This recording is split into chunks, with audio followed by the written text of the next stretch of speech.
At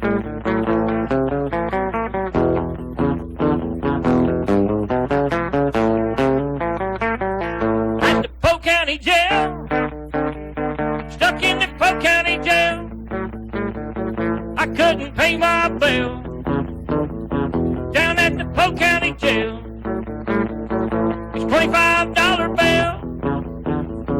Down at the Polk County Jail, nobody go my bill. At the Polk County Jail.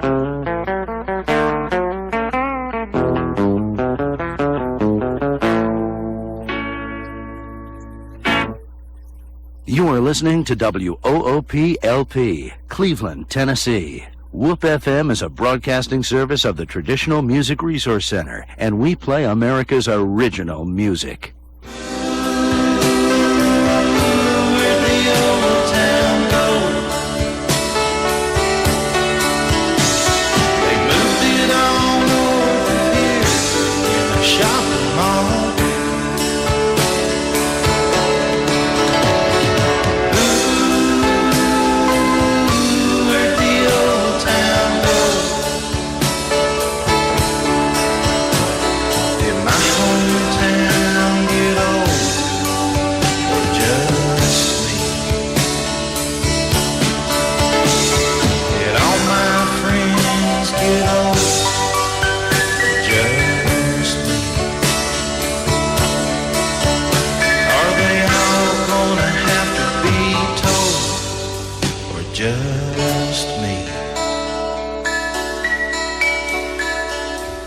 Good morning and welcome to Old Town Cleveland here on Whoop FM 99.9, where you can go to the internet, www.whoopfm.com.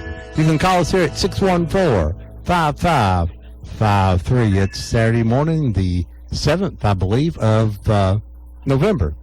Yeah, it's the 7th of November, and Deb's be here in her seat in just a minute there. Hey, Deb, how you doing? What's going on today? Wait a minute, let me get you to go ahead there. I'm sorry I didn't have your microphone on. I said it's November 7th. I hope I'm right. It is November the 7th. Hey, Mike, we're on the air. Mike's having a discussion about fish over here. He's doing what he has to do this morning. Okay. It's a rainy day here.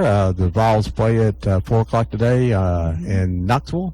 It's Vols in South Carolina. The last time Steve Spurrier will be in the Vol network as a coach. He's retiring this year. At least he may be a coach somewhere else next year. I don't know, but he's leaving South Carolina then, so this is the last time you'll get to see Steve Spurrier. And we hope we send him home unhappy. That's okay. Let's send him home unhappy. Back to Johnson City. He might be all right up there. But okay. We have... Pull your microphone right now. Mike's talking without the microphone. We can't get him to behave when he comes on here. We have Mike Witt with us. And Mike, who's your guest this morning here with you? Harry Reimer, farmer in Polk County. Harry Reimer, a farmer in Polk County. He had an accident a couple of years ago and just he's all right. He was beating you getting in here this morning, so there you go. He called me and I was impressed.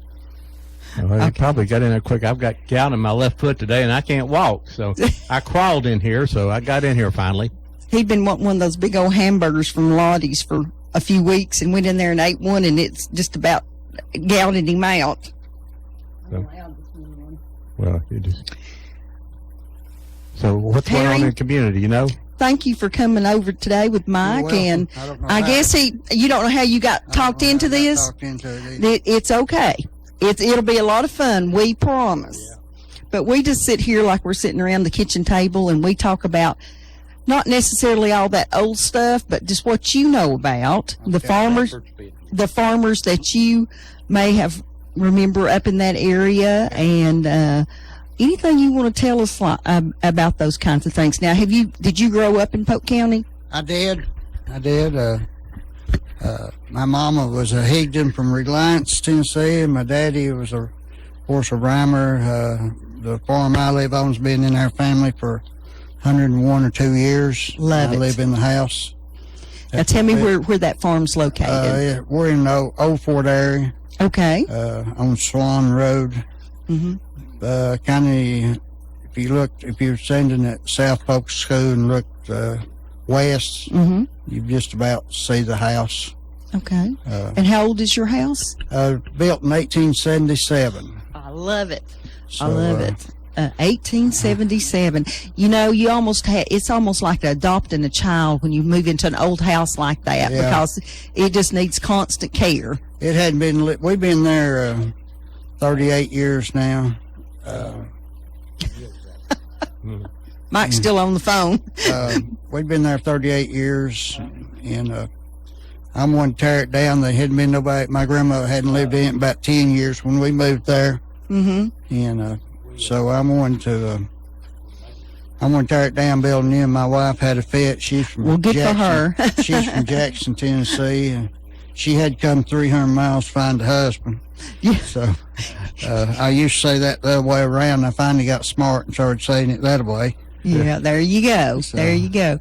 So is it one of the old 2-story farmhouses? Is that Yes. what you've got? Mhm. Yes. And a lot of times you end up putting a L shape on there. Well, we didn't do that. We did enclose the front porch Uh-huh. so our kids' bedroom wouldn't come outside, door wouldn't come outside. We know, yeah, we've raised kids. We know that thought. Right. We're just so you can protect them too. And, well, that's wonderful. That's wonderful. And it's, like I say, it's a labor of love. Yeah. And so who built your house? I don't know. You don't know? I don't know who originally built it. Okay, because your family's just Yeah. been there 100 Yeah. years. Yeah. Okay. So who else farms in your area?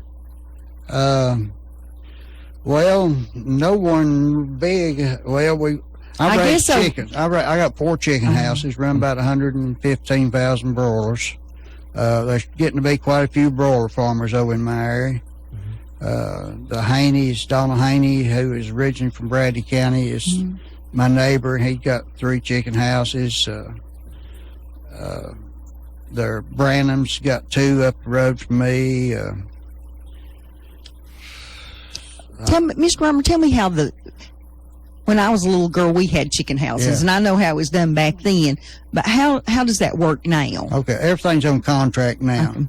You have to have an integrator, what we call, and that's right now is in this area is Pilgrim Pride or Cook's Food out of Morristown or Chattanooga, and they'll tell you if you can build or can't build, and you got to build to their specs. A chicken house today will cost you about $9 or $9.50 a square foot. Mm-hmm. So, in their building, mine's a 4500s, and today a lot of them are building 66 by 600. Mm-hmm. Now tell me how much that would be to build a Well, chicken house. $250,000? $250,000 or better. Yeah. But really, that'd be a little over $250,000. Yeah. Uh, The bigger one, yeah, Yeah. definitely. I've got a friend in Noda that's building 6 of that size, and he's invested $3.5 million. That's a lot of chickens that That's come a lot through of there. chickens. A lot of A chickens lot have of to come chickens. through there to make your money. Yeah, Now, from the time they deliver the chicks till they pick up the chickens, how many weeks is that? we're about 36 to 40 days. Wow. So they Wow. furnish all the feed and the chickens, and they catch them. They bring them to us, but we have to dump them out, and we have to furnish electricity and water and the labor to take care of them while we have them. And who provides the feed? They do. They do. Okay. Okay. But Wow. our pay is a whole lot less than what you buy it for in your grocery. Yeah, you're not. Oh, I You're not know. getting $1 a piece, are you? I'm not getting $1 a piece. I've got a friend in West Tennessee where my wife's from. He laughs. I can't even get enough money out per chicken to buy a Coca-Cola. Mm-hmm. He can't believe So I how can- many chickens will you have in that house when they get ready to catch them? We don't try not to lose over 2.5% to 4%.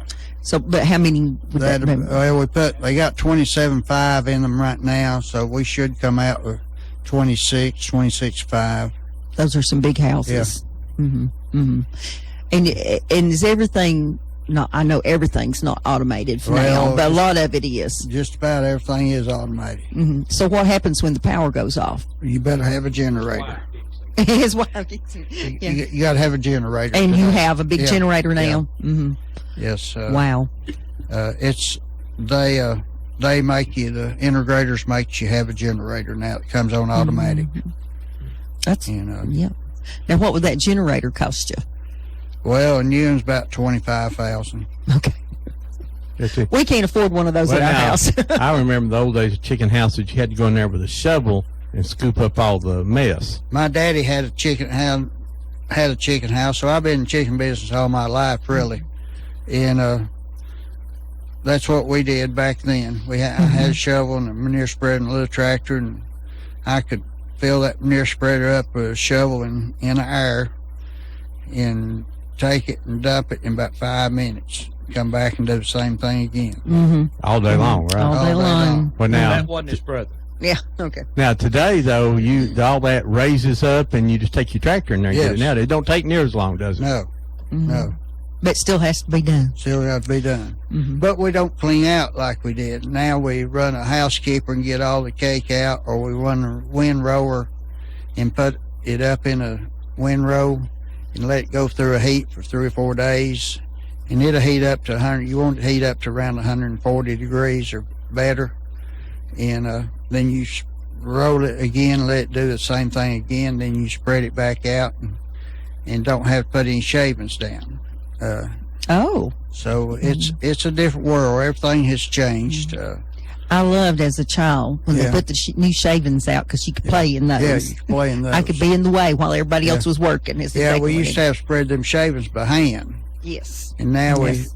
take a truck and drive through there, and they're spread when you come out. Hmm. It's still hard work. Still hard work. You have to be consistent. Yes. Well, And of course, the older you get, the longer it takes you. Yeah, I used to be able to get.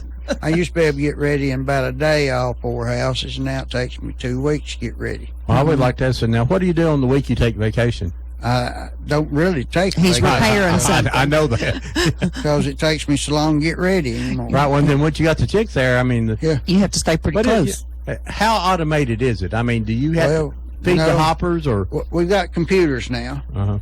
And the computers will just about do anything you want them to do. And so they turn the heat on, turn it to the degree you want it to go to. They'll turn the fan on and control the temperature where you want the fan. And they'll control the temperature so the fan don't come on when the heat comes on. And then the feeders will come on automatic, and the water's there sitting there automatic. The lights will come on. Used to, you want them lights as bright as you could, and the curtains up and bright as you could get it. And now we begin babies out at 90 degrees, and when they leave, it's still about 70 degrees in there. Mm-hmm. So, and that's all controlled with computers. The old days, you had to worry about the chicks all gathering up and Yeah. burning Smothering up. down. Didn't have no fans. Yeah. Mm-hmm. Didn't have a fan in one in the I house. guess you remember, like I did, going out and walking the chickens. Yeah. That when it got real hot on the summer Yeah. nights, we'd have to go down and walk and Yeah. stir them around or Yeah. during the day. Yeah, Daddy had this one house. It was 34 by 150 and had 5,500 chickens in it. Wow. And Well, this is the way we chicken farmed. We had a spring up on top of the hill that my dad rigged some gizmo so the water ran down and went into the chicken house. Though we still had, when they were little, fill those old nasty water things up. I used to hate washing those in that cold water. And we did all the spreading of the shavings and that kind of stuff. Yeah. yeah, we had water jugs. Who was your father? Yeah, Frank Reimer. Frank Reimer. Okay, go ahead and tell me. He about it. was retired as a mail carrier. Oh, okay. In Fort there. And yeah, when Daddy raised chickens, we had water jugs filled up. And even when I first started raising chickens 38 years ago, we had waters you had to go through and sweep out every Oh, day. yeah. And, it's I just- can see my dad now coming down through there with a wheelbarrow full of feed. Yeah, And take that scoop and it would just take one swing and he Yeah. could get it all the way to the end. put It was like feeders. machine work. we did have automatic feeders before Dad quit, but It was still hard. It was very hard yeah, work. very hard work. Now, and once again, don't blame Mr. Reimer if your chicken prices at the No. store are high, because he ain't getting all that. That's money. what I always say. I wouldn't mind giving this for a chicken if I knew the farmer was getting their fair share. Yeah, Yeah. It's But it is what it's kind of like the milk industry. has Yeah. gone kind of down. Now, your dad was Frank. Was he born in Polk County? He was raised kind of in the edge of Georgia, Eton, around in there, but he spent most of his life in Old Fort area. I know all that. Murray Tinga, Kent. Yeah, Tinga. That's my grandfather was from Tinga, so I Okay. spent a lot of time Epperson. down in there and down along Conesaga and yeah. jumped. I never jumped off the Easley Ford Bridge. I have to admit, I never did that. Did you ever do that? What? Jump off the easily No, Ford? I didn't have that much guts. But Me did neither. you watch other people do it? Yeah. It was kind of you think, I wouldn't do that, but they do it anyway. I'd play in the water down there, Yeah. and then over at 411 Bridge, I'd get out Yeah. down there and back at the Gin Slough, back Yeah, in there. back in there. Yeah, I never went under the rock at Busted Rock though. I went in there a time or two. That just freaked me out to go underneath Yeah. that rock to come out on the other side. I just couldn't do it. Well, I don't know if I went under rock, but I swum in Busted Rock just Yeah. a time or two because it had a bad name when I was in there. Mm-hmm. But we went Gin Slough and washed trucks and cars and Oh, yeah. swum in. That was a Sunday afternoon Yeah. happening place. Yeah, Saturday. and Do you have Sunday. problems with foxes trying to get into your chicken houses, or No, I don't have no trouble with anything. Part of them's got concrete foundation around them. Part of them's got block foundation around It's them. just harder for a fox to get in there today. Be hard to get in. Yeah. We have a lot of foxes now. I have more skunks. I've had those this year too. and we tried to I don't- capture the groundhogs, and guess who we catch? Yeah, that- Skunks. groundhogs and skunks have been our problem this year. We got up one morning and we were getting ready to leave and looked down in our pool. We don't live on a farm. We live in the city, and there's a dead skunk in the middle of our pool. So that's a fun day to start out the day saying. Excuse me. Getting old, I can't even think anymore. What other kind of farming do they do up in Polk County, Mike? That's legal. Yeah, the legal kind. The legal kind of farming. Well, they've got Marvin Weaver does a lot of grain farming. Who does? Marvin Weaver. Marvin Weaver. hmm Uh, Now, where's his farm located? he's got various plots Plots. Okay. leased. He does grain and items like that. Corn, soybeans, wheat. Garrett's own is another does that. He raises chickens also. What about beef cattle? Is there a lot of that up there? There's a lot of small beef cattle farms. You know, Polk County still has a lot of its farms. Bradley County's we've lost our farmers. Well- We've got some really dedicated guys that are hanging in there. I worked at the co-op from 84 to 94 here in Bradley County. And back then there was about 100 dairy farms in Polk and Bradley County. Mhm. And now they're probably not 8 or 10. Yeah, that may be less than that Yeah, now. maybe Don yeah. said there was 6. But- last Six. I think that's Six. about They're- right. They're probably the same number of cows now as they was then. Yeah. Well, you know, the Haney still got theirs, and the Calfies. Calfies, Calfies and still then on. Hannah's down on. You know, they're still doing On it. the Dalton Hygiene Pike. Calf has got 3 big farms out there. Yeah. Part of them's in Polk County, part of them's in Bradley I County. asked one of the women out of that family one time, I said, how many acres do you have? And she said, I thought she said 5. And I looked at her kind of funny. She said, oh, we have 5 farms. Maybe it was 3. Yeah. But I thought it was kind of funny because I think in acres and she thinks in farms. Yeah. But gorgeous river bottom farms Well, they're where doing, Rex lives. doing sod up there now too, aren't they? There's some sod farmers. Yes. So that's a new thing that never was. You know, up where the old Biggs house is up there, a lot of that sod farming. I used to remember all the feed corn. It seemed like it went for miles back in there, but now they got the sod down there. So Are they rotating those crops or is it just sod now? When they go to sod, it's just straight sod. Yep. Mike. So you don't have to rotate. You just, that's just a really interesting thing to me. We were up just north of the Biggs house the other day. I don't know which farm it was on, and I no, it wasn't. It was down closer to the river. And I commented on how beautiful the fields were. And then I realized I could see where they had taken the sod up. And I thought, well, no wonder it's beautiful. But I'm glad they found another way to make money off of the beautiful farmland up there. What I understand, they pay pretty good for that soil. But you have to be in a certain spot. And you have to, the equipment's, as all farm equipment is extremely high. does anybody grow tobacco in Polk County now? I don't know the person. Tim McClure was one of the last ones. Mike Brown from Charleston had some down at Old Fort this year on the farm he had rented. We were up at the Brown farm Monday, I guess, just turning around up there looking around, and they had the barns hanging full of tobacco, which is just nothing that you see in this area You know, anymore. McMinn County had my brother-in-law up there, the Carter family. They had quite a bit of tobacco, and I think he's stopped growing as much tobacco now and growing He soybeans. grows the little shoots and sells them, and that's more profitable for him than growing the fields full I of think tobacco. I think he grows still soybeans. grows. Is he growing soybean Yeah. now? I think for Mike Brown. Yeah, he's growing from Somehow that's related to the Browns. He was hauling produce for them there for a while. Yeah. So from the time that you like when you were a teenager, you grew up in Polk County. Yes, Did you go to school in Polk County? yes. Good. How's the farming changed from that time to now? A lot. A lot. drastically. It was everybody a farmer when you were in high school, basically. I mean, everybody did a little bit of farming. About everybody did a little bit of farming. If nothing else, you grew your own You food. knew everybody around you.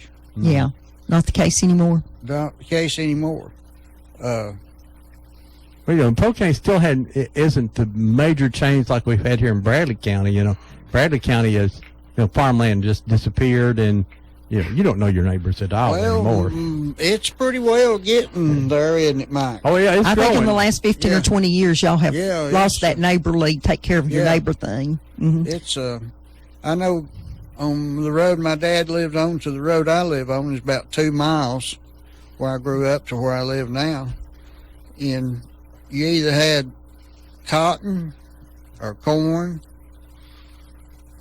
or maybe a cow too or something like that. Just about everybody did, and there probably wasn't 6 or 7 of us in between that. And now there's probably 45 houses and trailers, And everybody had to have a garden, didn't and you? everybody had to have a garden. Well, if you didn't have a garden, you were lazy. That's kind of what my dad thought. You didn't eat. You didn't eat, That's right. or you had a lot of money, or you was just too lazy to feed yourself. Did you milk cows when you was growing up for your milk? No, I didn't. Okay. You know, I never. I was a suburban kid. I Yeah. went out to my uncle's farm every once in a while and went and got 2 or 3 eggs out from under the hens, and Yeah. I didn't like that because they peck you. My daddy raised, of course, we raised chickens, and he got into had 250 to 500 laying hens there at one time, and he had a 40 John Deere tractor, which was a 15 horsepower, I believe, something like that, and that was the only tractor we ever had. But and I'm running a 175 horsepower tractor right now. A little bit of difference, right? 100 horsepower and 175. I bet your tractor costs more too. Costs a little bit more. Even a Is it 15 horsepower tractor Yeah. costs a lot today. Uh, I know so- our brother-in-law talked about they have a big farm up there that they do, and it was always they kind of drew straws who got the air conditioned tractor and who didn't, Yeah. or the younger folks that was helping out the teenagers would always get what they thought to be the safest vehicle to drive, that if it were to roll over or something. Cotton. There's nobody hardly grows cotton in this area. We were down in Mississippi last year, and there was cotton fields still all down through here, but you don't see any cotton much you around through can't here. you got to have the, what am I trying to say, a government contract to get cotton, to grow Allotment. cotton, Allotment. allotment, and you can't get those over here anymore. There's where the cotton went, Ron. That's exactly Well, where it it makes went. sense. Yeah. I've got a house out A bit in closer, Arizona, please. and I've got a house out in Arizona, Uh-huh. and it's just miles and miles and In miles Arizona, and miles. Yes. seems like it'd be kind of dry for the cotton there. Of course, Arizona's got what, 8 different climate zones in Right. it or something. Of course, I'm in Tucson, Okay. so of course in California out there, there's not any. It's grapes and things like that. Now, Harry, when you were growing up, where was the old fort located? Was it at the high school then? Yes, Yes. Do you remember when they moved it downtown? pretty much so. It's out at G Creek now. Yeah. You remember when the Consol school blowed away? Yes. My mama was principal down there then. She was. And what was your mom's name? Willie Mae, Willie Mae Reimer. And what was her maiden name? Higdon. Higdon, Higdon. yeah. Okay.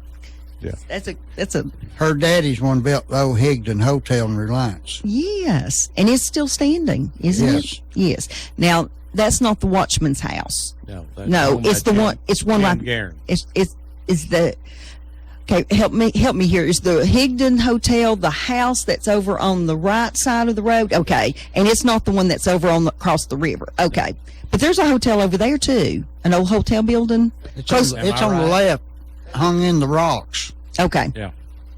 okay. Think about the church?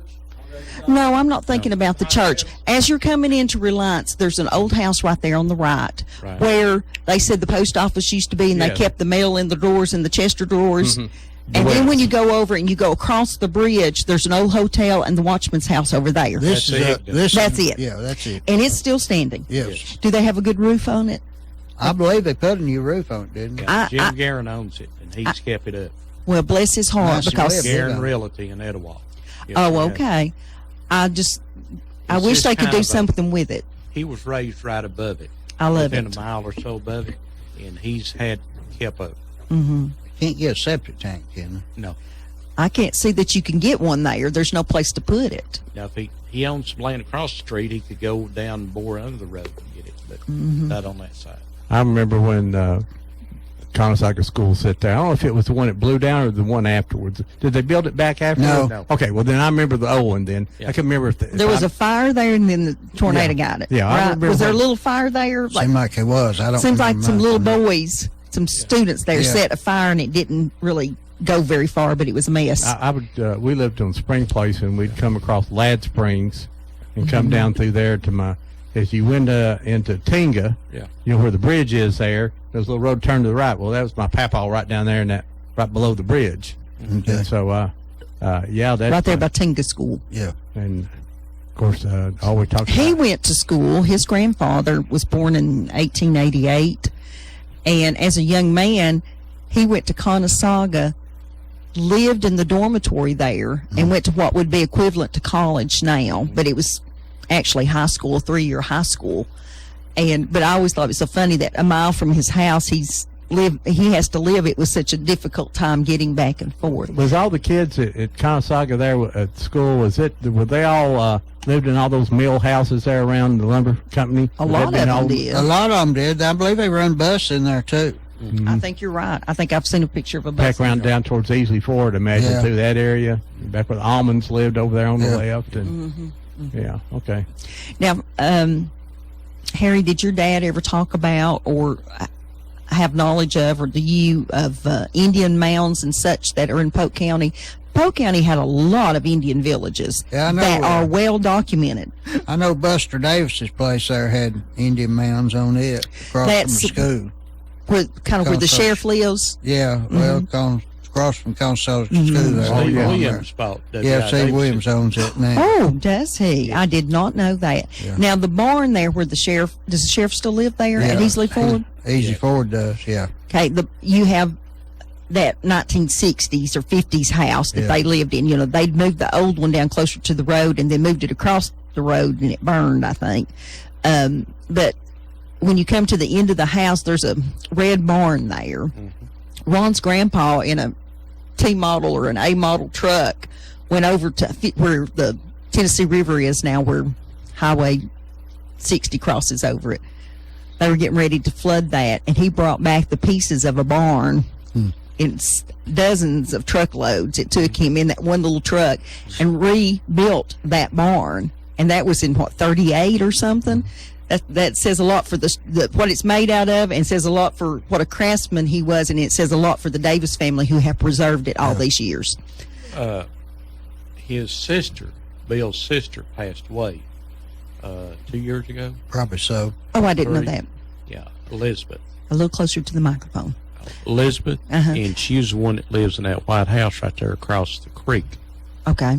Okay. Oh, okay. That little one in the corner Yes, sir. where they had a barn that burned down a few years ago. In the curve. In the curve, yeah. I always love that farm. And I do know that the McNairs lived there, which was one of the really prominent Indian families.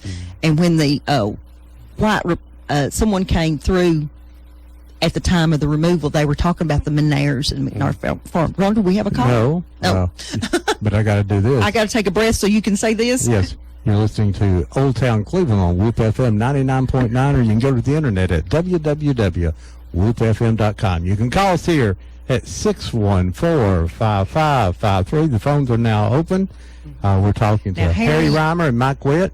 And There's the phone. I was getting ready to tell you, you know my brother-in-law. Let's get this phone Good call. morning. You're live on Old Town Cleveland. I've been listening to y'all about the old Higdon Hotel and all that stuff. Who are we talking to? This is Randy Parrish. I call in occasionally, and I listen to y'all's history for as much as I can. I love history of Polk County and Bradley County, and I've been listening to all these different places that you're talking about. And I've been doing some research and searching on the old Higdon Hotel, and I've heard all kinds of stories about it being haunted and stuff being done over there, and people's equipment going missing, and machines starting up while they were working on it one time to rebuild it, and they put new glasses and doors and stuff on it, and some machinery starting up and running by itself and all this stuff, and people got scared and run out and left the machinery there. Like generators and stuff. That may have just been a moonshiner trying to run them away. Yeah, I hope so, but people just tear stuff up. Well, And Well, then, you know, that's history too. Those are people's personal stories. Now, I've never heard of any hauntings in that area, and yeah, I've heard of all kinds of different things. The old depot across the street from down there on the corner used to be the old depot. With there's some pictures in the Polk County newspaper of where it was being used as a depot back years and years ago. Polk County has such a nice, rich history, and I think that we've had the same families who have lived there for generations and generations is why the history has been so well preserved. And Marion Presswood over there, bless her heart, she is just a walking encyclopedia. What really breaks my heart is to ride through here and see so many of these old home places and stuff that are just grown up around them and falling apart, and seems like nobody seems to care. But it's so much of our history just going down the waste every day. Well, Well, they did save the part of the old fort, and it is at G Creek now, has a brand new roof on it, looks fabulous sitting up there. And see, it's from 1812 or the early 1800s, maybe even earlier than that. That is amazing. It is the oldest portion of a fort existing in the United States. Yep. Not in Tennessee, the United States. You know, it kind of upset me that I used to go by there quite often when it was up at the Downtown, yeah, by the jail. and it upset because they moved it so far away and nobody knew where it was. I would love to see them get like Nancy, take that area where Nancy Ward's grave is, Uh-huh. and put all this stuff that they could get there close to it, and put it all as a sightseeing tour to where people can come in and see it, and even make a walking trail down that old road. well, It's just going to take somebody with, I mean, I don't know, that poor old fort's tired of moving, I bet, because it started out up on the, was it the Higgins farm at the crossroads of the old Federal Highway. Thankfully, they had saved it. It, bless its heart, it had been the smokehouse, but it was saved. Then it moved to the high school. Then it moved to the jail, and now it's moved to G Creek. So it's been on a tour. a lot of problem, a lot of time is just pure dollars and cents. When an old house, when a family owns it and they can't afford to keep a roof on it, the house is deteriorating. There's not much you can do when these houses are owned by private people and they don't have the money to fix Well, it. even when they're willing for someone to come in, the federal government sometimes maybe will come in and help put a roof on something to preserve it, but that's about it. But like I say, it's hard to save history sometime.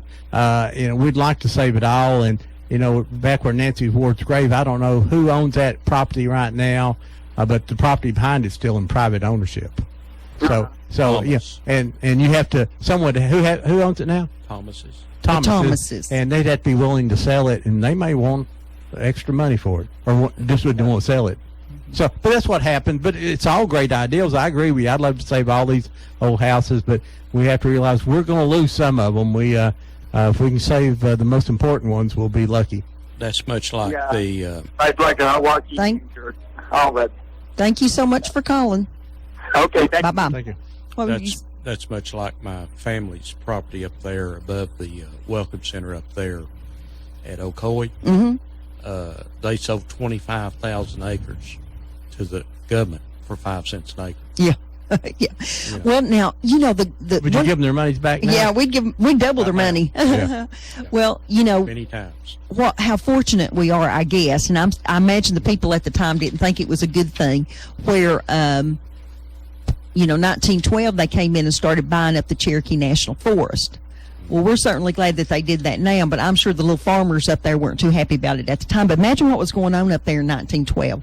There you had that big old dam coming in, and you had the Cherokee National Forest. What a big time of change and turmoil that had to be. Actually got handed A little closer down to the me. microphone. Actually got handed down to me an oil painting of the farmland behind the dam. Okay. And Now So- I've seen a really old photograph of what it looked like, but it's not. I This- can't make much heads or tails of it. this original oil painting, I bought, Ronald, Love remember this. It's right there where you go in the Cherokee Hotel. Mhm. I bought a bunch of stuff out of there, and I just didn't know what it was that I bought. I just liked the looks of it. And come to find out, it was that. It showed the original road and all of that. I love it. Now, what all did you get at the hotel when it sold out? I bought a 2-ton load. That's the only thing I can tell you. I bought everything that was loose in there. Because I know a couple folks here in town said that they had gotten some of the Indian paintings out of it, but they're relatively small. I thought when they said Indian paintings, it was going to be something great big, but it was just like a 11 by 14 print. No, my looking thing. mother's mother was full Cherokee Indian, Mm-hmm. so that makes her, my understanding, 3/4. Mm-hmm. So I bought anything that's related to that. I would love to know what happened to that fabulous Cherokee hotel sign that used to hang out that had the Indian head on it, and it said Cherokee going down. I may But- have it. I don't know. I'll have to ask. You know which one I'm talking about? Yeah, I'll have to ask my ex-wife. Okay. And her brother's supposed to be here in a little bit. You know him, P. Dale. P. Dale. He's supposed to come and answer a question or two. Yeah, I love P. Dale. Harry, let me ask you a question here. Now, living in Polk County and living back in the woods there, did you ever see any moonshining going on anywhere? No, I haven't. You never seen him? You never drank any either, Now, did you? well- I've had just 1 or 2 sups, and it burned all the way Yes, down. it does, That's all doesn't I it? wanted. Yeah, Debbie.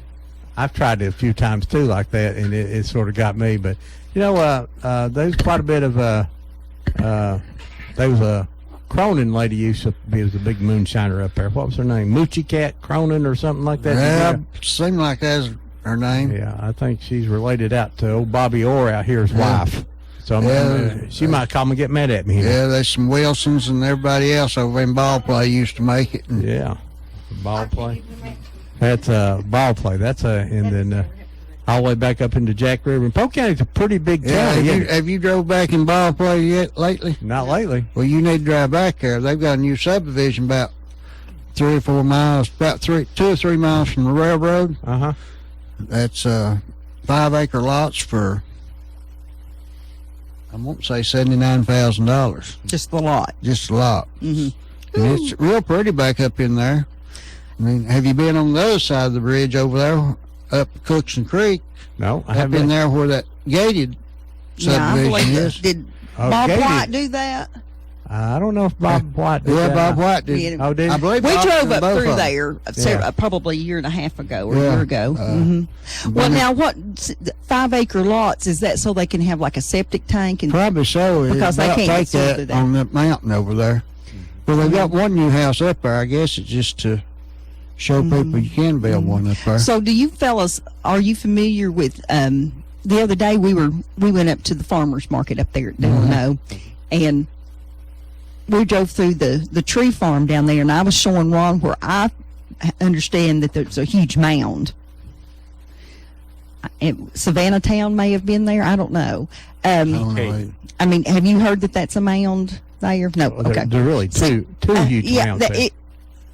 And it makes good sense. It's kind of right there on the river, and they could have protected themselves by the river, and it all looks like it's supposed to be there. That's part of the Trail of Tears. Oh yeah, They load them down there at Charleston. I yeah. understand. Well, now my understanding is that this fort that we were talking about a while ago, the old fort when it was down in where the old Federal Road was, there was actually an encampment there, fenced in like the ones up in Charleston. And there was several thousand people come up out of Georgia and were in that area that didn't leave on their own. That was kind of held there, and then they were brought on into Charleston. They've done a lot of research in recent years of stuff that happened where the people came through Athens and down into Charleston. And I think the next step is going to be figuring out, how they came up that way. What a horrible time in American history, but it's something we need to document, and we could really bring a lot of people here to see all that stuff if we can get it documented. 1839. It is. Polk County was formed in 1839, about a year after Bradley County. They took part of Bradley County to form Part of Polk County. Part of Polk County. So, and then And Hamilton County, there was a little bit of Hamilton County too. the capital was Columbus. Where was Columbus in Polk County? Do you know where that was? I know, I've ridden the train, and they said, okay, the old county seat of Columbus was right there. Is it up towards Springtown more, or My understanding, yes. Now there was a community across the Columbus Oak Fork was River. on. What was that? I don't know. Columbus was on the northern side of the Hiwassee River, Right. and then the Indian village was on the south side. You had the United States and you had the Cherokee Nation, just like here in Charleston. Let's get this call. Maybe they. Go ahead, call. You're live on Old Town Cleveland. This is Randy Cracks again. I had to call in when y'all started talking about old Columbus. Okay. Searched for that place for 2 years, and I finally found it. Well, tell us the secret. Where is it? Okay, you go down the Old Patty Road. The old what road? Old Patty Road out behind Benton. Patty Road. Patty Road? Okay. And the Old Federal Road used to run in behind there and come into Benton on the back side of where Old Patty Road is. Well, Old Federal Road used to run right through the middle of Old Columbus. And it was the first white settlement in Polk County. And it is right at the crossing, right almost about 4 miles from where the Hiwassee and the Ocoee come together. And anyway, it's the way I found it was I had been searching for it because I read about Old Columbus and couldn't figure out where it was, and anywhere close to Benton, and never saw places marked. And I started researching, and I worked with a guy, and I started telling him about my frustrations of not being able to find it after a couple of years. He said, "Well, that's funny." He said, "My mom and dad live on that property." There you go. He said my grandmother's house is built on the old foundation of the old courthouse, and said it's you just go down Old Patty Road and till you cross Old Columbus Road will be right on the right. There's a big old house that is old house that's on the left, and just as you pass it, there'll be a church on your right and a road in front of it. If you real close, it says Old Columbus Road. And you get on it, and you go down across the railroad tracks. As you cross over the railroad tracks, about a half a mile, there's the foundation is over on the left, where the big house is of his grandmother, and then his mom and dad's on the part where part of the town was at. There was a big 200 grave site that was excavated there. Was torn up during the 30s as trying to do it. A bunch of the people were killed by cholera back in 1800s. Mm-hmm. And it was still the capital, not the capital, but the county seat when the Civil War came along. And the Civil War, that's where the 3rd Cavalry, Lillard, and oh shoot, I can't think of the guy's name right now. Lillard. Lillard's Mounted Infantry, yeah. Yeah, the Confederates. Yeah, they mustered in there for the Confederate Army, and Vaughn, Lillard and Vaughn, mustered in at Old Columbus, and the Union took it over and burned it down, and built a bridge across the rivers down there. Yeah, that happened a lot. Anyway, so that's where the Confederates' 3rd Lillard's 3rd Mounted Infantry, they gathered there? Is that what you're saying? That's where they were mustered into the Confederate Army. Okay. Yeah. Okay. And Vaughn was also there too. Anyway, it was burnt down, and then in the 1930s, the Boy Scouts tried to come in and fix the graveyard where and redo it. And they stacked up all the headstones. Is that where that happened? I remember hearing that story, but I didn't know which cemetery it was. Yeah, and that's the one at Old Columbus there. And they don't know where they're at now, but they just have the headstones. Yeah. Well, that was an unfortunate thing that happened, but I think I would just figure out who belonged to what families and just put the tombstones back up. It doesn't matter. Yeah. I mean, it matters, but it's better than them being stacked up. Yeah. It'd be something that somebody could remember. There's also an Indian mill that was built down there back in the 1700s, late 1700s and early 1800s. Yeah, it was huge. Is it what's left of the old mill? The what? What's left of the old mill? Anything? Part of the dam and part of the foundation. Okay. Back in the 1800s, the federal government made a deal with the Indians that they would come in and build mills across the ground corn and stuff with to make flour, and that was one of the first ones built. Mm-hmm. It was pretty. I was reading about it in the history book this morning. It's pretty interesting. Well, thank you so much for calling. You're welcome. All right, Well, Byron. If you're going to talk, you're going to have to talk on the microphone. Come here and sit down, buddy. I didn't mean to come here and interrupt you there. No, that's okay.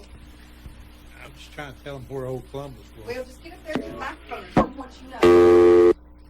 Old Columbus was at the mouth of the Consaga Creek. It's on the north side of the Hiwassee River. Down below Hiwassee Old Town was the Indian village. There, it was a pretty good sized town. It was a county seat there at one time, and it had the old federal road came across there at Columbus and went across the river there, and later on they built a bridge in there. So. When did Columbus? When did Benton take over as the county seat? How long was Columbus the county seat? Was it through the Civil War?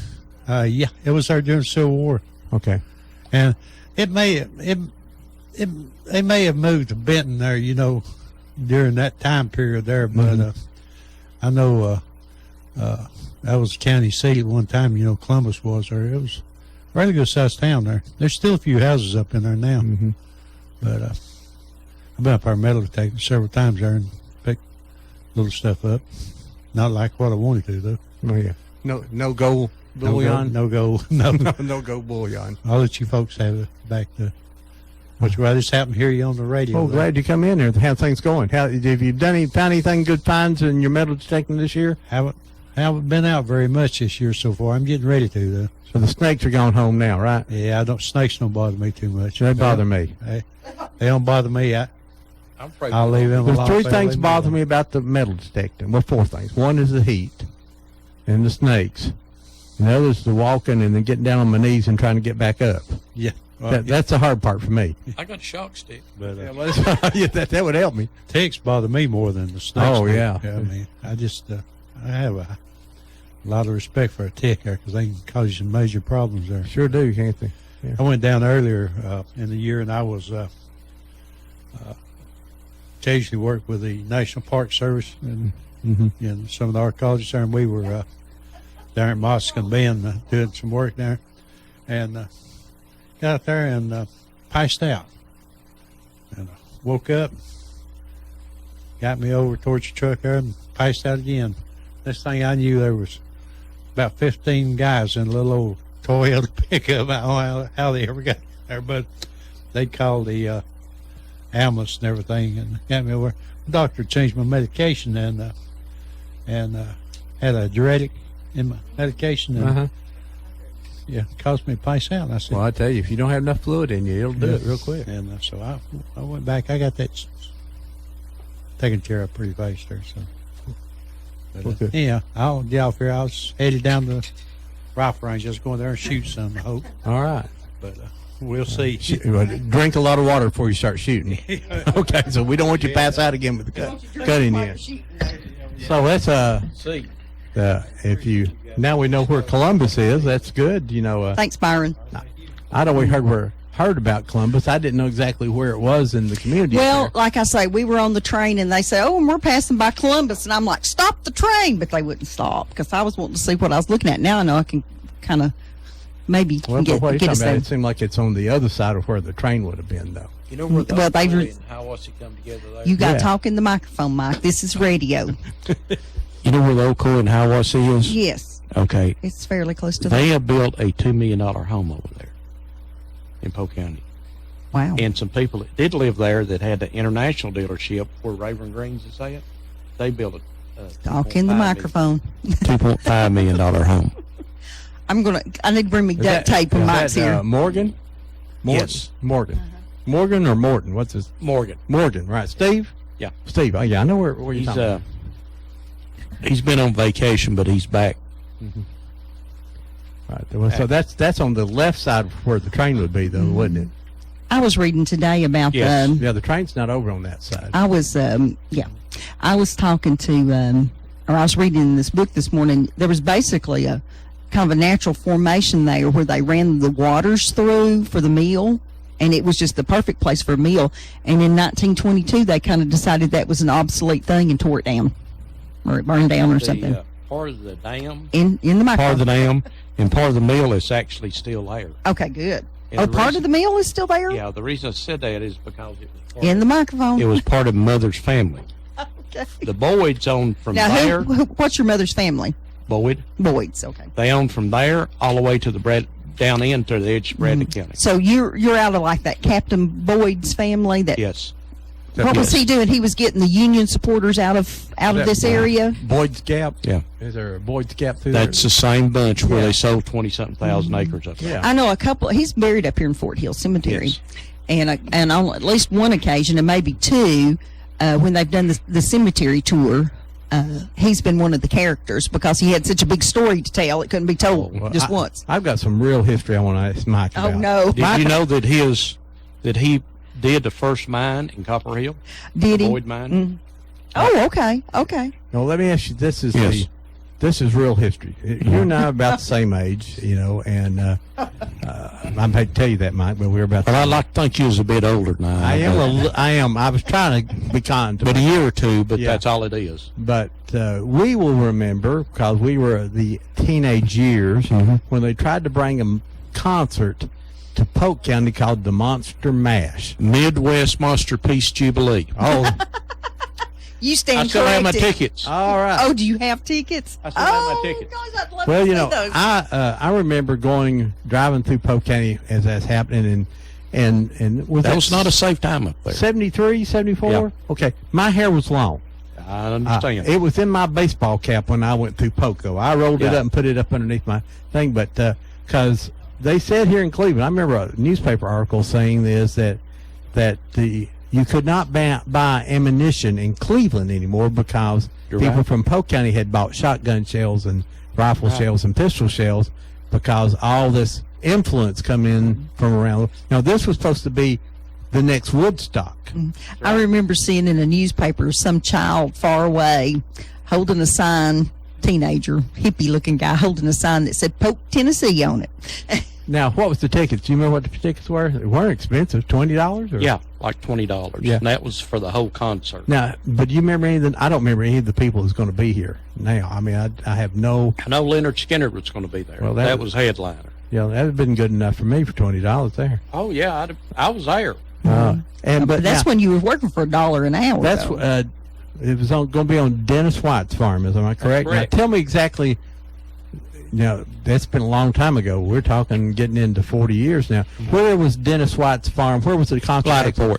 The Gliderport. That's Dennis White. Okay. That Right was there. that was the Boyd's old East farm. Okay.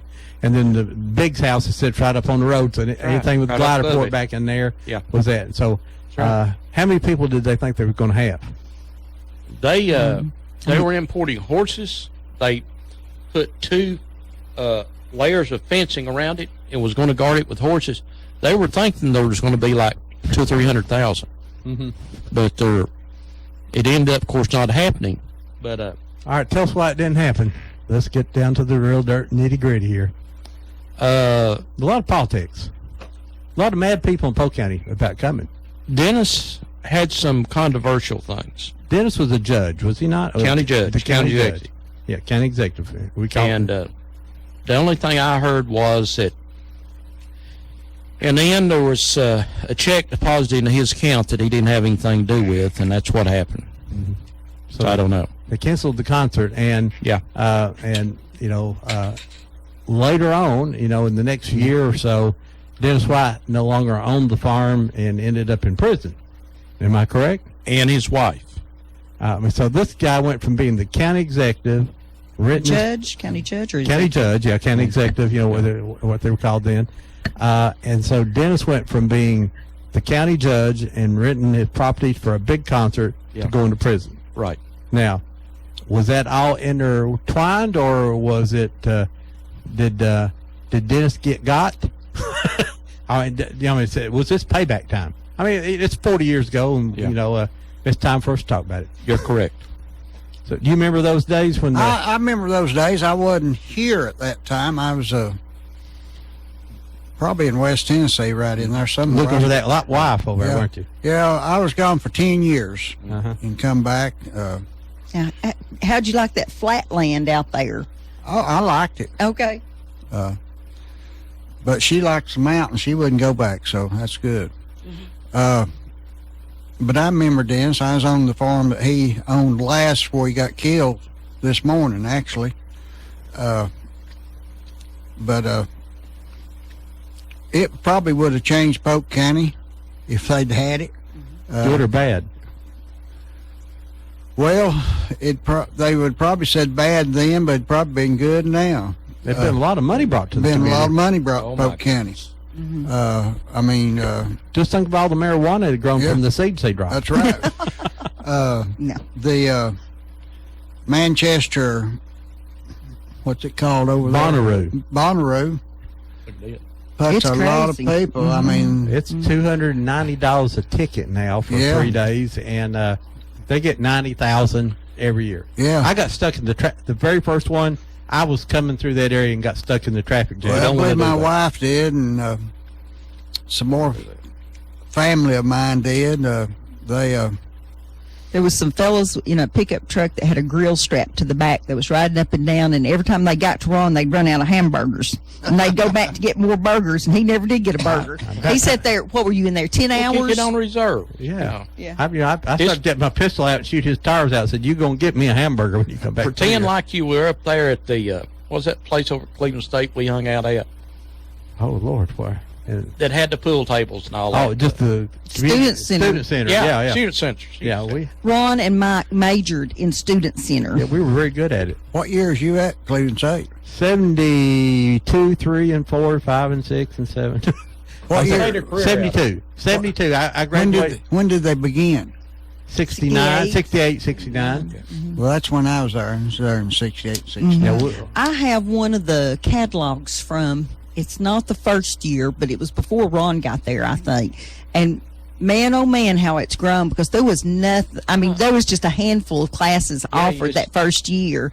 But it's really interesting to look through there, and they have a beautiful picture of Didn't their cost computer much. that they were proud of that took up a whole room. Oh, yeah. And you get in there and you produce these cards.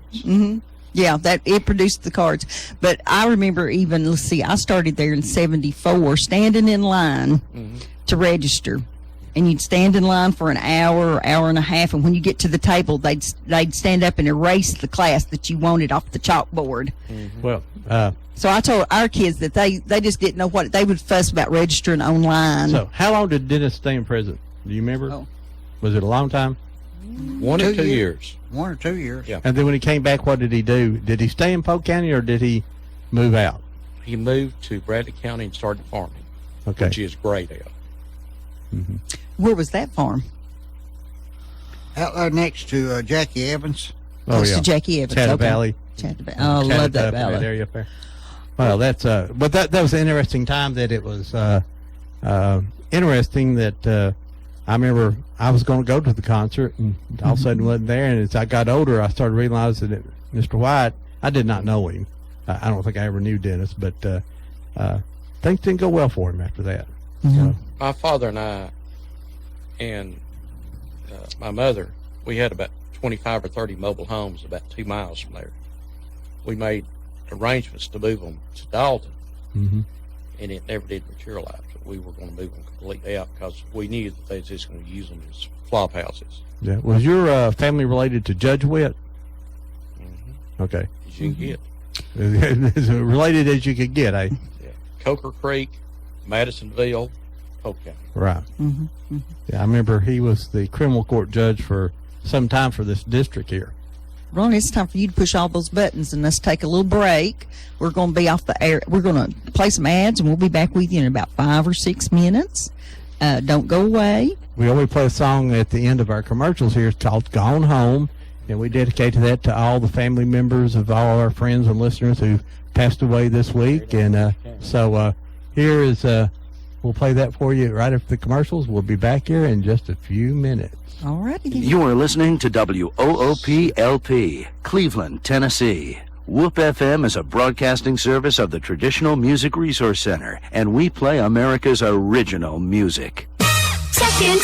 Check into cash. The cash you need today is waiting for you at Check Into Cash. It's your money, so come in and get it. Get a payday advance today for up to $425. At Check Into Cash, we make it quick, easy, and confidential. The cash you need is right here, so stop worrying and stop in to Check Into Cash today. Borrowers often use payday advances over a period of months, which can be expensive. Restrictions apply. See store for details. No dealers allowed. Jackson Catnapper, family owned and operated in Cleveland since 1933, offering the best with over 70 styles of recliners, sofas, electronic lift chairs, full living room packages. Call Mike now at 961-7239 because Jackson Catnapper now offers sales to the public every Saturday. That's right, every Saturday. From 8 in the morning to 1 in the afternoon. Or call Mike at 961-7239. Or go see him every Saturday at 1911 King Edward Avenue, just across from the main plant. Jackson Catnapper, family owned and operated in Cleveland since 1933. 961-7239. No dealers allowed. Hardwick Clothes, America's oldest tailor-made clothing company, has been making our best-selling navy blazers for 134 years. Visit Hardwick.com to get the $295 wrinkle-resistant travel blazer at the price of $195. Order by 3 and get by 10. Free next day air. Hardwick.com, America's oldest, and sewn in Cleveland, Tennessee since 1880.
Gone home. They have gone home. Gone home. They have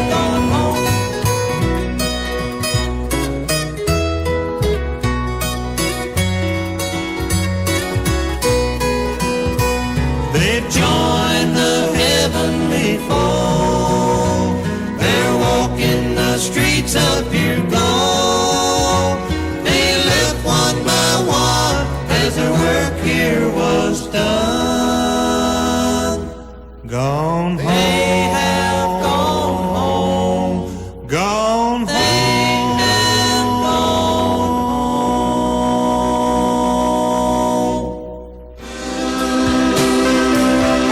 Where'd the old town go? They moved it on over here in a shopping mall.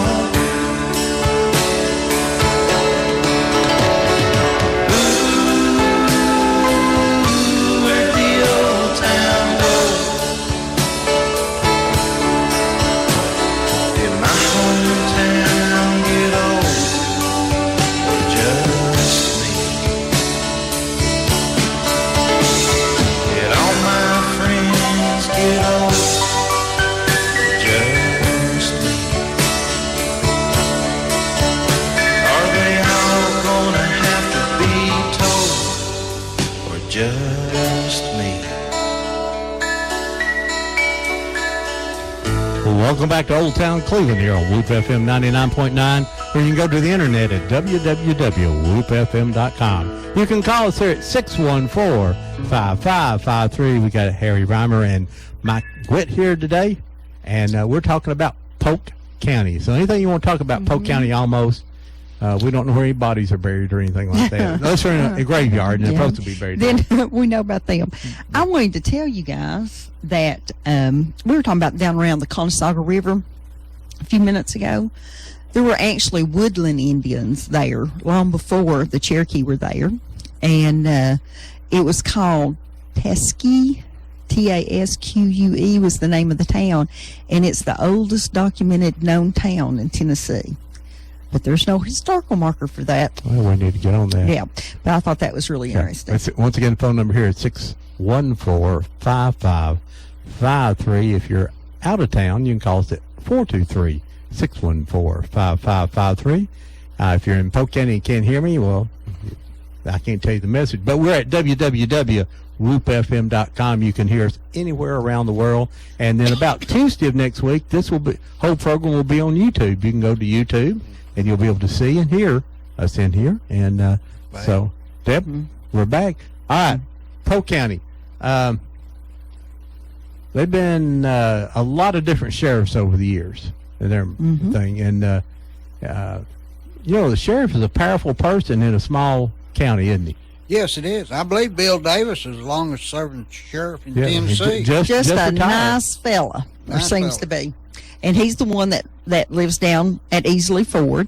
I understand, and you guys may know more about this than I do. I understand that we're going to lose that old bridge, that the state's going to take it down, or that was in the works at some point in time.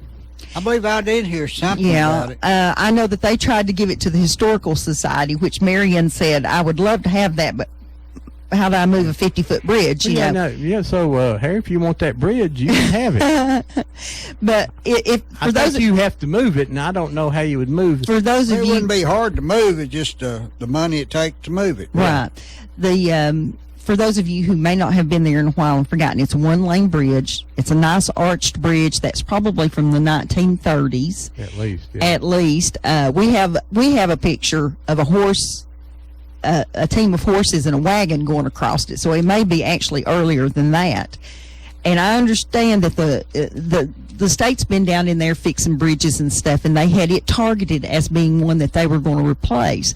But it may be that plan has been backed up, but it's still deemed safe, but not up to today's standards. It used to be where a lot of people in Polk County were baptized down there on the river, and I've got a picture of it seemed like there were probably 300 or 400 people up on the bank, and there's about 100 people down there being baptized. You don't see baptisms like that anymore. Of course, I'm a Methodist. We just sprinkle, and the Baptists now got their own pool in their church, so they don't go down to the river anymore. Well, actually, there are still in the river baptisms down at the Conestoga River there at Easley Ford. Have you been out there at Perry Stones? Use your microphone. Perry Stones. Yeah, No, Perry Stones. out here on near the ballpark. Yeah, Urban Road. Yeah. That is a beautiful Yeah, it's huge. pool he's got down there where you walk in and everything. Right. I mean, that's The big facility there on Urban Road. Oh, okay. Yeah, that's Perry Okay. Stone's. Yeah, they they were talking about the fella that came in here and built it, spent like $100,000 on it. But, You know, Ron and I went. Was it last Saturday? We were at the barbecue up at Candies Creek Church. Mhm. Okay, we went up to the two historical societies here in town had a barbecue up at Candies Creek Church. Now it was established in the 1830s, early 1830s, before this became Bradley County, and it was kind of a church that was established from the Candies Creek Mission, which is there on Highway 60. There's a new elementary school going in there, and we're hoping to get it named Candies Creek Elementary School. You know, that's probably the oldest. We know the oldest church-related mission that was in Southeast Tennessee was right here in Bradley County. I got off on Yeah. I went rabbit hunting on that. I went down a rabbit Well, trail. you know, the sheriff's a part of the Biggs family, and Frank Payne was sheriff, and of course Whitey Ramsey's been in and out before. Who else am I missing down through there? And of course, Bill Davis has been J.T. Stafford. J.T. Stafford. Oh, I yeah. don't remember him. Yeah. When would he have been in? JT, He'd been before. he was after Whitey, wasn't he? He was before Whitey's Before, first And then he term. ran again after Whitey? that. Yeah, and Yeah. got defeated. Okay. I was in McClary. McClary's, yeah. McClary was Austin. sheriff. Austin was sheriff when I was a young boy, probably 8 or 10 years old. He's the first one I remember. And we went to church with him in Benton then. And he got a new Plymouth car that wouldn't do nothing but fly. Now, what model? What decade would that have been? That would have been about 55, 57, somewhere in there. That's when they really started redoing the engines, and you really could get a car like the old muscle cars that could really go. No, that's okay as long as you're going down 411. Now you can get some speed going down 411, but all them little back roads over here in the country, it's hard to get that thing wound up You up there can with. slide around the curves pretty good, about 90. But him, and then I guess JT come after him, didn't he? Mm-hmm. And then Whitey popped in there, and Whitey was there for a while, then Frank Payne got it, Bud Payne, yeah, and then Whitey got back in there. yeah. Did Whitey get back in? Yeah. I don't remember that. I think it did. Then Bill Davis got it. You know, Bill's been there 20 years. 25. He's gone now. 24. Yeah. 24 years. Yeah, 24 Bill was years. in That is pretty 24. long. Now, who's sheriff now? Guy Ross. Yeah. Right. Steve He Ross. he was the city policeman here in Cleveland. Yes. He lives there in Polk and everything. And I know him if I seen him. I don't know anything about him. I'm sure he's a very good guy. Everything I've ever heard is positive. Yeah. Never heard anything negative. I haven't either. You know, like I said, I don't know Steve. If he walked in the room, I'd know who he was. I couldn't tell you anything else Yeah. about him, where he lived or He's anything good. like that. He's a good person. Yeah. The roads in Polk County. Most people living here in Cleveland will know Polk County by 411 and 64. That's about the roads we're going to know. Yeah. Unless you go back in them roads in Polk County. Now, you can get to Springtown. Why is it that everybody wants to name everything Ocoee in Bradley County there? Yeah, I know. Well, we were the Ocoee district after. Yeah. That's the Ocoee land district once it opened up to the white folks. Everybody wants to feel like they're Cherokee. Yeah. You know, they say, well, you know, we'll name it Ocoee. And, of course, which means apple blossom is what it means. No, peach blossom, something of that nature is what it means. And I can't remember. Conasauga supposed to mean strong horses. Well, I typed something about Conasauga in one of our news releases, and it came out strong, and I left out an S out there, so strong. It was not good. Hose. I'll say it like that. But so now, you got to be careful how you spell words. You know, I was kind of wondering too, because there was a Cherokee town up where the Chestooey Creek hits the Hiwassee River. Is that in Polk County or is that in Bradley County? That's in Polk County. And the history book here I was looking at said that Chestooey means rabbit place, and I think I've read that other places too. You know, a lot of our words that everybody says are Cherokee words are actually Creek words, because the creeks were here somewhere between the Woodlands and the Cherokee. We had the creek here, and then their names stuck. Right. I think Conestoga was a creek. Right. You know, Ron and I were going up towards Reliance the other day, and I saw a historical marker not far from 411 that talked about Maggie's Mill. Is there anything left at Maggie's Mill, Mike? Talk on the microphone. There's a plaque that's been put up there by Dan. I can't think his name, but there is a plaque up there. Mm-hmm. And now, is that in Springtown? yes, Springtown. And I talked to the fella and talked to his son. I was going to get him to come down here, Emmett Adams. Mm-hmm. He has 3 or 4 notebooks, much bigger than that, with information. He's converted one of them into print. The rest of them are not. Mm-hmm. And he said he'd give them to me. Oh, It's a whole history of that whole area. Oh, I'd love that. I relate it to the Bain family, and I remember going up to that area where Maggie's Mill was supposedly located, and the Bains lived up there. And I mean, that was just in the last 20 years or so. Right. But for those of you who don't know, the song "When You and I Were Young, Maggie" supposedly was written about someone that lived there in that area. I don't remember what Maggie's last name was supposed to be. Somebody will probably call and tell me. But I was just wondering what was left there now. I know there's a plaque that Dan... Talk in the microphone. I know there's a plaque that Dan Kane put up there. Kane? Yeah, Boy Scouts. He was an Eagle. Mm-hmm. And he put that up there, and it's still there. I think there's a historical marker there. I really do. And I love it when small bits of history like that's saved. And the Daughters of the American Revolution has put something up there. Mm-hmm. The DAR has done a great job of marking things here in this area. I want to talk real quick about May 28th when Polk County shook. You know what happened on May 28th? The bait when farm. the bait farm blew up? Well, I know Polk County shook because I was sitting in downtown Cleveland in my office, and the whole building rattled. Yeah. And I was talking to my boss in Norfolk, Virginia, says, I've got to run. Something's blown up here in Cleveland. Well, I walked out, and there's no smoke. And I was a reserve officer for the sheriff's department, and I got a call about 15 minutes later, says, must be mine, Deb. Ron's phone's ringing. And so it must have, so they alerted my entire reserve unit to go to Weatherly, not Weatherly Switch, what was it? Valley. Yeah, Valley Head or Valley Switch or whatever, and to go to the explosion up there. And do you remember when all that happened? Was you here when that blew up? I was sitting in my living room in a recliner for some reason about that time, and I shook too. Yeah. I was driving on APD 40 and felt the percussion in my car. Mm-hmm. And how many miles would that Ocoee exit be from 10, at least 10 miles? I mean, the ground shook, and I thought, earthquake. Yeah. I didn't know what to think. But it was a major explosion, and a lot of us will remember that. I remember my friend John Cook, it was his birthday, and so for his birthday, he stood up at the bait farm with me. We stood there for about 24 hours. We got caught out, and we surrounded the exterior. Courtney McGrady was up there. Courtney McGrady, right? Yeah, Courtney. Ron was at the front. I was entrance. on the line where if you went into the scene, you had to check in with me. And so I stood there, and reporters were coming up and says, can we go in? No.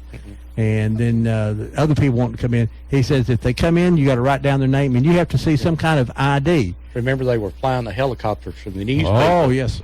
And they just come in. And they come right underneath those power lines. It's great. But I had two people. One was Dr. Bass, the state pathologist. He walked up there, and he had on his TBI state pathologist, and he said, I'm going to turn my vocal sound down here. I don't know why I've got this on, but he come up there, and I said, Dr. Bass, I'll need to see your ID. He says, well, I'm Dr. Bass. I said, yes, sir. I'll need to see your ID before you walk in here. So he had to take his coveralls out and, get his ID out and show it to me. Very polite. Now he actually teaches. And you apologized. I said, I'm sorry, but I have to do this. And so he teaches in his class, or he did that, when you go to a scene, you need to have your ID out, or some big dude will tell you ain't going nowhere. And then we finally met him, and we got a big laugh out of it because he said he was still teaching that. Now, there was a few people come up who got extremely mad at me because I asked them for their ID. So, well, you know who I am? I said, I know, but I got to write it down. And they said, what if we just go in there? And I says, you won't go in there. I mean, you're not going in there. And so, yeah. It was a terrible sight, wasn't it, Ron? It was something else. But now, did you know the Webb family there? I mean, was they part of the community? Or, I mean, Did you? Yeah, People that talking got- to I didn't you. know him. The people that got killed and all. Yeah. Yeah, Daniel was the guy that lived there, right? And he built all of the sidewalks and the walls around Hardee's and all this stuff. He was a very good mason person. Well, you know, finally there's a lot of ties come to that, and Daniel told people that he's pretty sure that the mafia probably blew that up because they were selling fireworks in New York. That's what he says. But there's another one in Orangeburg, South Carolina. It blew up 3 or 4 weeks before. What it was, they had to put clips on their skin to ground them, and one of them didn't have clips on. Yeah. So there was a lot of different. I don't think we ever. It took one That spark, and it was gone. That came from Dan.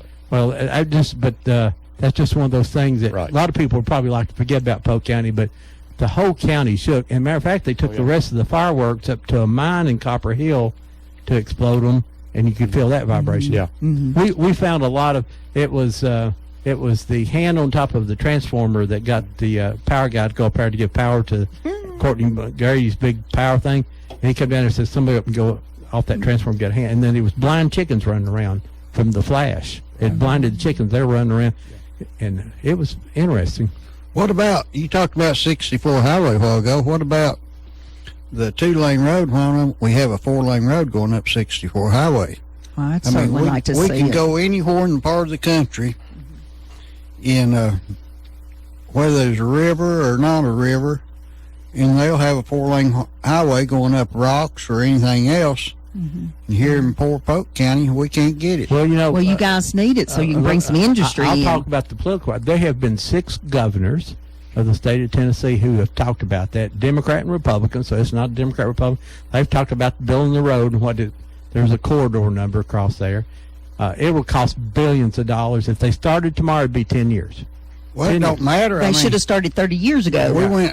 I was in Virginia 5 or 6 years ago, and it's rougher than what it is going up through there.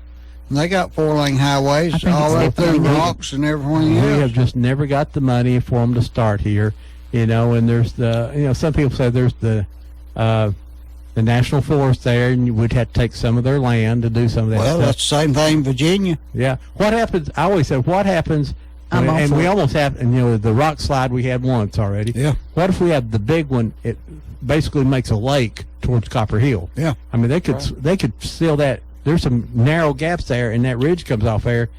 Basically, there's a lake behind it then, and I don't know how. As Ron says, Polk it's County too might as late. well sell Copper Hill because you can't get Well, there from here. Well, when it happened last time, people had to go through Coaxon Creek. If they were coming to Cleveland, it was a 2-hour trip now. Yeah. And so that was And that's unfortunate because there's a lot of students up there that come down to the community colleges. There's a lot of people that work down here, and I've felt like for years. Teachers. Oh, we have fabulous teachers from up in that area that come down here. It will. I agree with you. It should have been done 50 years ago, 40 years ago, 30 years ago, 20. It should be started now, but there's no hope for it even being started right now. They haven't. It's not on anybody's radar. We need a governor to run from over in here. There you go. Do you realize? We'll put Mike's name on the ballot. Do you realize how much it costs just to repair that road so they could reopen it? Oh, I have no idea. It was a lot. I don't know. I really don't Well, know. I really feel like we need to, obviously, if we can get TVA to behave, that is a source of great income for Polk County for their tourism. And if we were to open up a road that big trucks could get to Copper Hill and back down in this area, that would be fabulous. Take that road into North Carolina, and now you could leave the river road for the river rats. When the Olympic was going on, which was a national thing, An international thing, yeah. And that's a national road, and that's a It should have federal been- road. I mean, they poured concrete like all get out, and in the river, and EPA would have had a fit if anybody else had done that. But yeah. I mean, with farming, I know all about EPA and rules and regulations, and they got by with it. Nobody said nothing.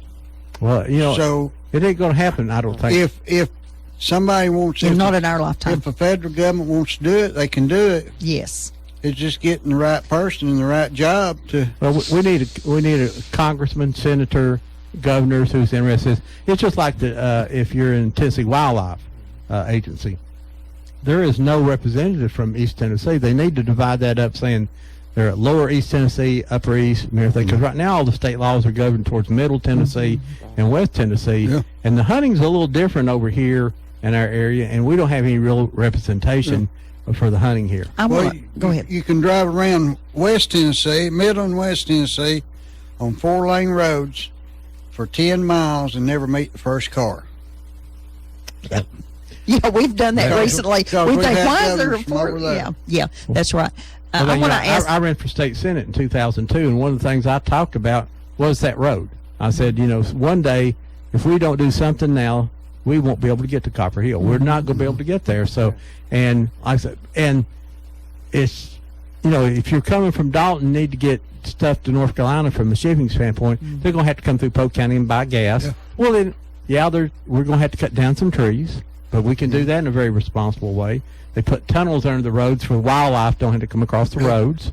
So there are all kind of things they can do, but it's, with EPA, like you say today, if they wanted to build that road and got serious about it, 10 years from now they might open that road. But I don't even know if we can buy the property. Well, it's the U.S. government's property, so that shouldn't be a big problem. But shouldn't be. You're going to get people who say, no, we can't ruin the national forest. But it gets to a point where we got plenty of acreage there and get more access into the national forest. Forget about the fishes and the wildlife and all that. Build it for the safety of the people. Right. Or you can do it to accommodate both. You can do both. You can do both. I want to ask Mike a question while it's on my mind, because it won't stay on my mind long. Mike, you know that Ron and I are doing a documentary about the Ducktown Basin. We are not talking about the miners, who we love and respect, but we found out that there's hundreds of hours of video interviewing the miners. We're talking about the families that lived up there in the time that we remember, Harry, when there was no grass and no trees and no nothing. What I'm needing, and I was just hoping maybe one of you knows somebody, we need some home movies from up there that might show a Copper Basin football game in the 60s. Call Joe Davis in Deer Park, Texas. Joe Davis in Deer Park, Texas. Okay. Yeah, and we need, if somebody was having a birthday party out by their house, he's the president of the union. The sort of the concept was, although there's no trees or grass, there's no snakes, there's no bugs, but they had birthday parties just like they did anywhere else in the country. Life went on, and that's what you got used to. If you lived in a place there's no grass, you adapted. The kids didn't know the difference, and I love we interviewed a sweet lady named Joyce Allen, and she said she grew up there, and she said, well, when I was growing up, there wasn't any flowers. She said, I didn't know anything about flowers because I'd just seen the kind that came from the florist. She said, I knew a Christmas tree, but I didn't know what a maple tree looked like. It's the sweetest thing, but I have no pictures of that. Contact ASCS office, Soil Conservation Office. Okay. A lot of people want to give me the early 1900s pictures of the mines, and I'm thinking, well, that's wonderful, but what I'm wanting is pictures of the company houses with the families actually out in the front yard, those kinds of things. So if anybody's listening that has any of that, I needed it 2 months ago. Yeah, so get it to me now. You'll get all your 8mm films back. All we need, we'll make a copy of it and get it back to you, or we'll make a copy of it and put it on the DVD for you to even help you out. So we can do that, but it don't have to be anything big. I mean, a birthday party, a little league baseball game, anything that shows you're having life. And those red dirt behind you. Yeah. All right. Let me ask you a question. Go ahead. Real quick. Get it there in the microphone. Real quick. I'm sorry. That's all right.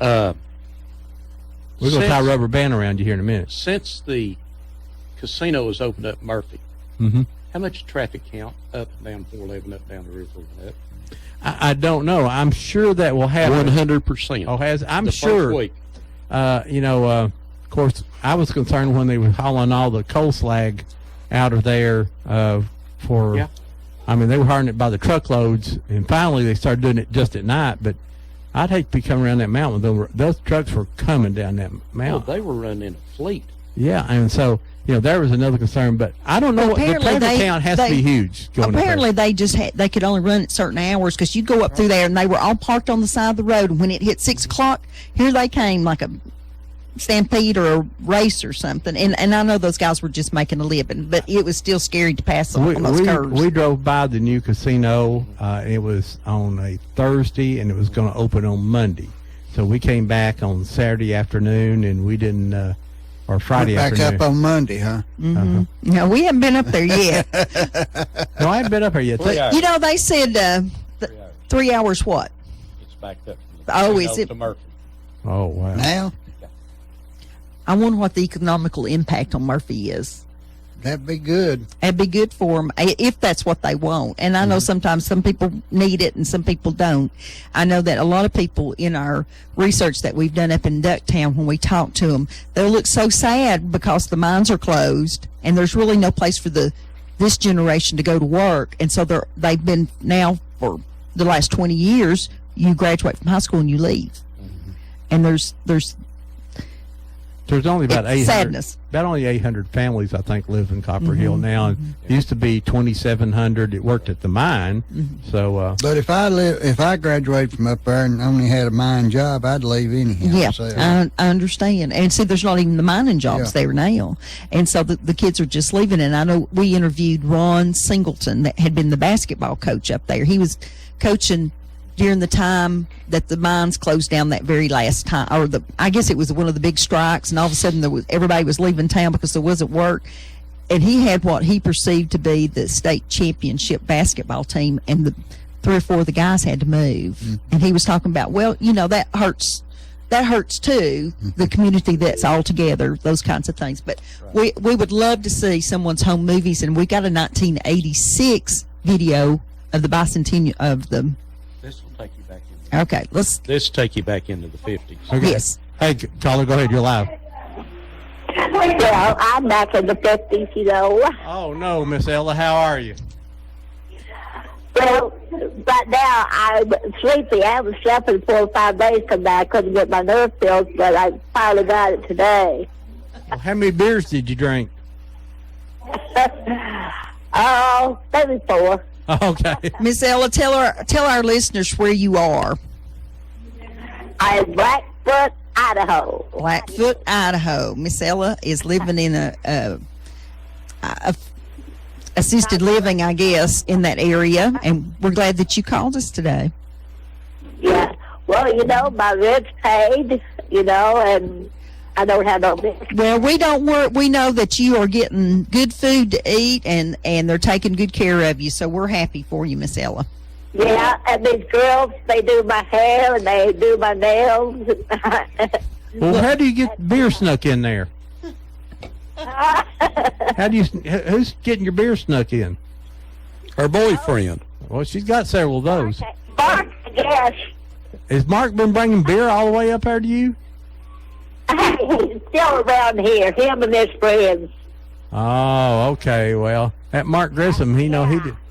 We're gonna have to get on him. We may have to report him to the law enforcement. Oh, everybody knows about it, but nobody will believe me. There's cameras in here. I've told them, and they've told them. Even the manager don't believe there's cameras in here from them guys. I believe Mark Grissom is harassing you. I believe that. Well, I know he is. All right, Miss Ella, we got to run here. You have a good one. Thank you, baby. Bye-bye. I love y'all. I love you too. Bye-bye. Miss Ella used to call us every day, and when she moved to live with her son out in Idaho, she still calls us. We're glad to hear from her. She told us she took that blood test that proved that she wasn't crazy. Yeah, I need one of those. Good morning. You live on Old Town Cleveland. Good morning, Ron. Good morning, Red. What's up, sister? Do you realize y'all have had the phone off for a long time? No, we didn't. Or it's just hung up. Cash called me and told me to come down there and kick the wall. Well, we apparently just had the button when sometimes we'll click on it and it don't unrelease or something. Well, he was. It's all that gooey stuff that Matador gets in here and needs and gets down in the buttons. Oh, God. That's what I say. I wouldn't sit in Debbie's chair if I was her. Oh, yeah. She sits on a blanket over there. Ron will tell you, I come in here every Saturday morning and clean this place. Do you ever listen to them, what he does? No. We don't listen. I don't listen. You wouldn't sit in that chair. Well, the 2 or 3 that sits over in this chair, I'm not sure about them either. No, he sits in all of them. Oh, well. That's why these buttons get gooey, I can tell you that. Well, he picks his nose and blows his nose everywhere. I'm glad you shared that with me this morning. I didn't need to hear that, Red. What's going on, sister?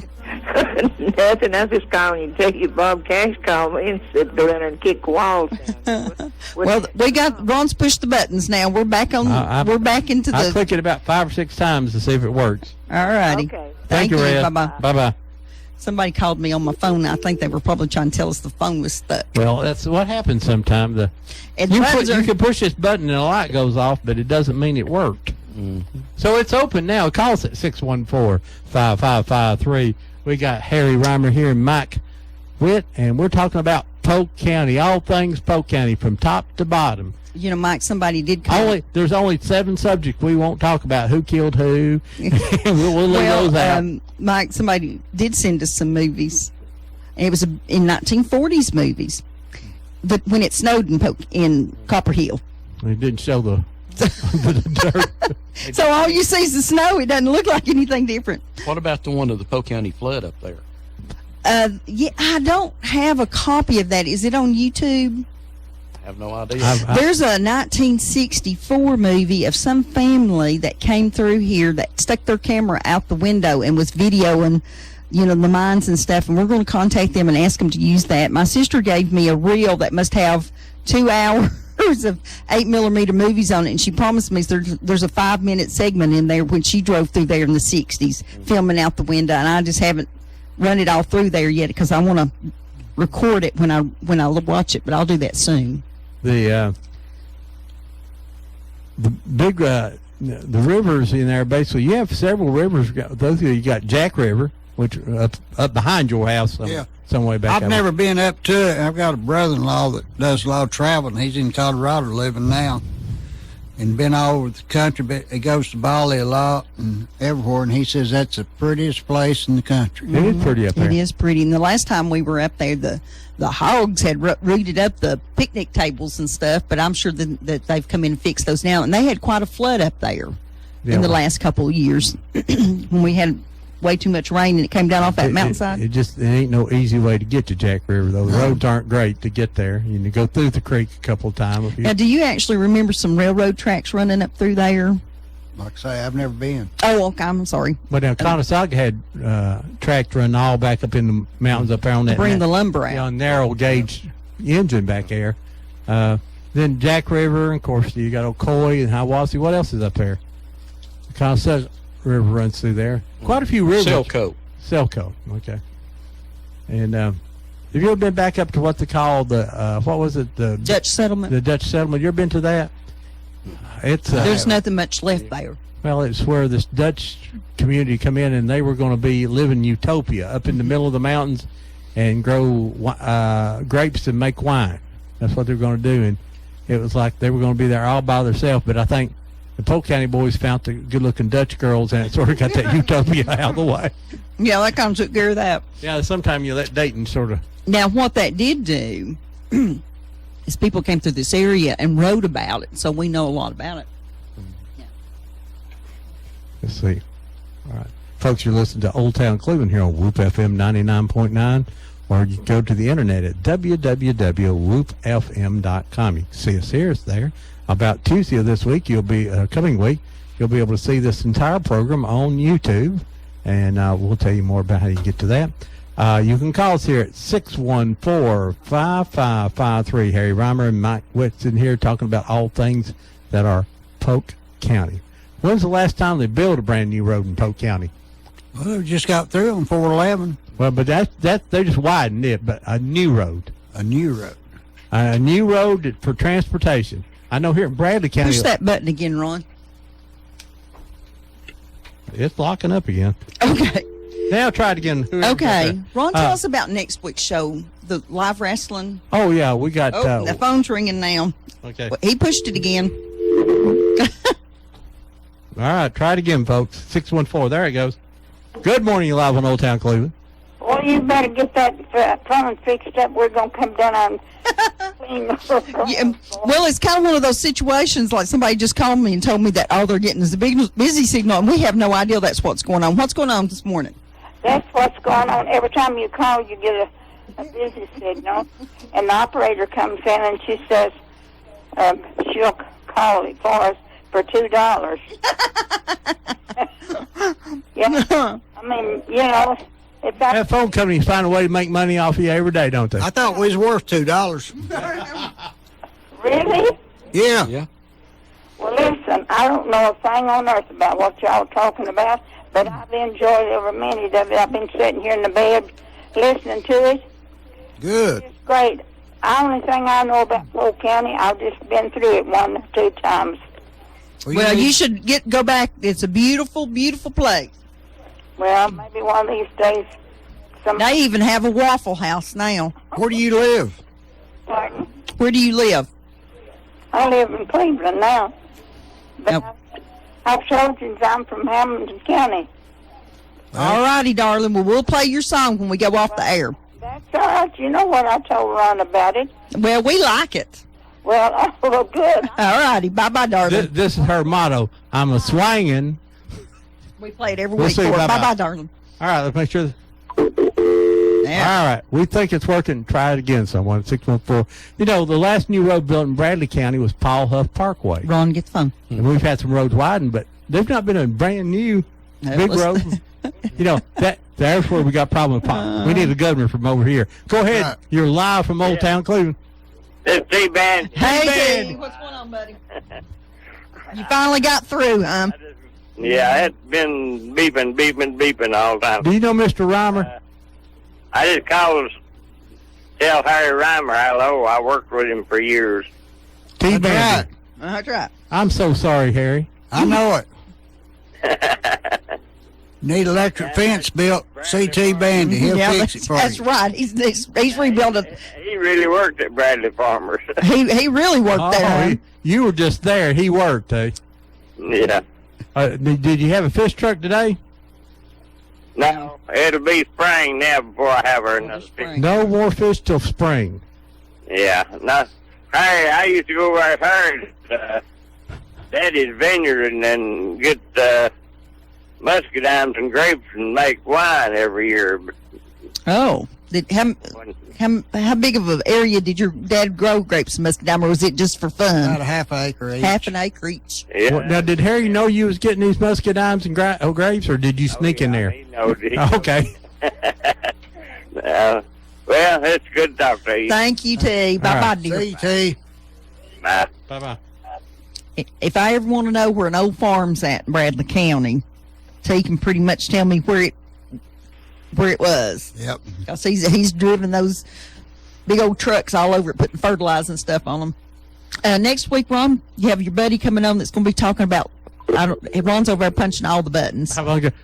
Somebody's ate pizza while they run the board. or Wayne something. Hindman, who worked at Memorial Auditorium for about 20-something years. He was the Chattanooga City policeman, also worked at Bradley County Sheriff's Department. He started going there when he was a young boy watching wrestling, and then he worked there for all these years. He can tell you about all the old wrestlers, and Harry Thornton, and Nick Goulas, and he can tell you about all the concert that came down there. And so we're going to talk to him, and we're going to talk about everything that happened at Memorial Auditorium that he can repeat on radio. Here we go. Let's get this Good going. morning. You live on Old Town Cleveland. Hello. Hey. I'm Frank Lowry. I'm a longtime Polk County native. Frank Well, Larry. hey, Frank, how are you, buddy? Did you teach at Bradley Central High School? No, that was my uncle. Your uncle? Okay, well, I knew him, and he was a state representative at one time, and then taught at Bradley High School. Yes, sir. Y'all talking about Copper Basin. I taught school there in the early 70s for 2 years. Uh-huh. And I had a PE class early in the morning, and I'd make them run around the football field, and after they got 20 yards, I couldn't see them because it was so foggy with the fog and the pollution coming from the copper plant. And you could taste the sulfur in the air.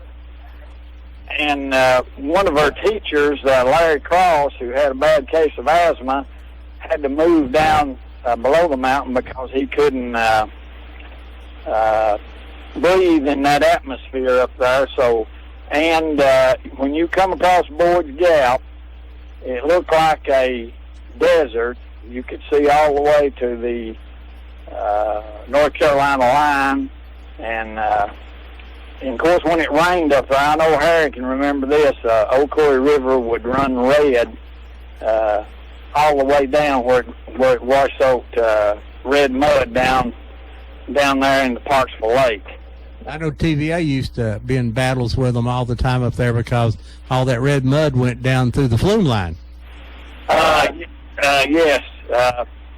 I taught 2 years there, and that's when the copper company was really booming, and high school had, I guess, between 350 and 400, and after it shut down, everybody had to move out. Obviously, y'all talked about the job loss, but at one time, it was, in the early 70s, it was a thriving community. Absolutely. Frank, one thing that the people mention that we have recorded is they talk about all the businesses that used to be in Ducktown and all the businesses that used to be in Copper Hill, that both of them was just booming towns. Yes, they were. And the thing about it was I used to go get the mail down in Copper Hill for the high school, and I'd still have to use the headlights on my car, and it was about 11:30, and the fog hadn't burned off yet. That's amazing. And you know, it's kind of like the people said, well, you didn't think anything about it because that's just the way it was. Yes, it was. And some of them up there, and I know a long-time school teacher up there, Harry might know him, David Eckler. Yes. Who was really instrumental in starting the museum up there, the Miners Museum. That's a fabulous museum. Yes, and David was really, really proud of it, and he always wanted to keep a part of the basin the way it was so people could remember it. You know, of course, that's hard to do now with all the reclamation projects they have and stuff. Well, they have reclaimed the baseball field. They actually, we went up there filming, of all days, they were cutting trees down with chainsaws in Copper Hill. And said, when's the last time that? Yeah. But they actually cleaned off the baseball field, and so that you could see from the mine up there, from the museum, you can see back into downtown now. Yes, Ducktown used to be a real thriving community. On the streets there, they had department stores and everything, and dry cleaners and. Yes, of course the bank's still there, but the bank was booming and everything. So, Frank, do you know where I could find some pictures from the 60s and 70s? No, I don't. I guess your best. I know you mentioned Ron Singleton, and I know Ron, and I coached against him, and Ron is one of the classiest individuals I've ever met in my life. He's one person that everybody mentions that he had such a big influence in their life. Yes, he is a great guy. Mm-hmm. He did take some pictures like from in 1970 of a spot, and then back at 2000 made the same picture of the same spot. Those are really good, but I'm really looking for pictures of people standing out by their cars and downtown, you know, those kinds of pictures, and I'm just not finding them yet. And if we could find 8mm film, it'd be really great. Just a little bit. It helps supplement the documentary, you know, with those movies in there to sort of help show a better than just a still. But right now we got a lot of still pictures that we're going to be using, and like I say, but like I was saying earlier, people wanted to give me pictures from the early 1900s, and I'm really needing something from the 60s and 70s to make it go along with what they're talking about. Yes, a lot of those, like you said, though, a lot of families have moved out of that community. They would be older than I am, and I'm getting close to 70, so yeah, it'd be kind of hard to find. Y'all mentioned something about the old Dutch settlement open. Yes. Frog Mountain. Yes. I know just a little bit about that. I think maybe some of your information was a little bit. I don't know where you got it. Well, we're just flying off the cuff here. It could definitely be wrong. Tell us what you know. Well, what I think, I think it was actually the Germans that moved in, and they, name for Germany was Deutschland. Yes. Yes. A lot of the natives couldn't pronounce that here, and they just call them Dutch. Yes. And I think a lot of them were Germans that moved in, and just here recently, there was, I know Harry knows Robert Beckler. He was a postmaster here for years. He just passed away the last year, and he was the last baby born. And so that was one part. And Harry's talking about the roads here in 411. Harry grew up Old Fort, and I grew up McCoy. And I can remember as a kid down here across, and I know Harry will know this old Luther Moore store. My brother and I and a couple other guys used to get out there on Saturday and sit Saturday night after dark and sit in the middle of the road, just to, you know how boys are, just to sit down on the white line, and you could sit there for 5 minutes. There wouldn't be a car coming by. That's right. Now there's so much traffic, a rabbit can't get across the road. So you sit and bent and hitchhike and try and get home for 2 hours before the law would take you home too, wouldn't we? Yeah, that's right. That's right. And I enjoy your show about Polk County. I appreciate Harry and Mike being on there, and it's a great place to live. I was born and raised here, moved off for a little bit and moved back, and there's some awful good people here, and I enjoy your show. Y'all Frank, where do you live now? I live in, I could throw a rock from the house. I guess y'all remember Charles Lynn Bates, who was superintendent over here, worked for the State Department out of Cleveland State. I bought his house when I got married, and I've lived in the same house about 42 years. I can throw a rock where I was born and raised, and Harry just about too. So Frank, I want you to come do the show with us sometime, okay? I'd love to, and I'll chase you down through Mike. He'll know where to find you. Okay, I appreciate y'all. Thank you so much, Frank. Bye-bye. I say it every week. I just love our listeners and our callers that call in with all this great information, and it's okay to tell me that I'm wrong. Because I am quite often, but well, you got to understand. After 6 years, we've covered a lot of subjects, and it may have been 2 years since we've talked about this. We got them stirred up now, or everybody fine. Go ahead, caller, you're live. Hey, Ron. Hey. We're just going to remind everybody about the William Rogers Christmas basket. Okay. Sure, yeah. Monday from 8 to 4 this Monday. And where's that at? United Way? No, it'd be at the 5 Point Museum. Okay. So if you need the William Hall Roger Basket Fund, it's for needy families. They usually bring food every year. You need to sign up. And I'm sure if you went down there and wanted to make a donation to it, they'd be glad to take some money to help fund that program. Thank you. Bye-bye.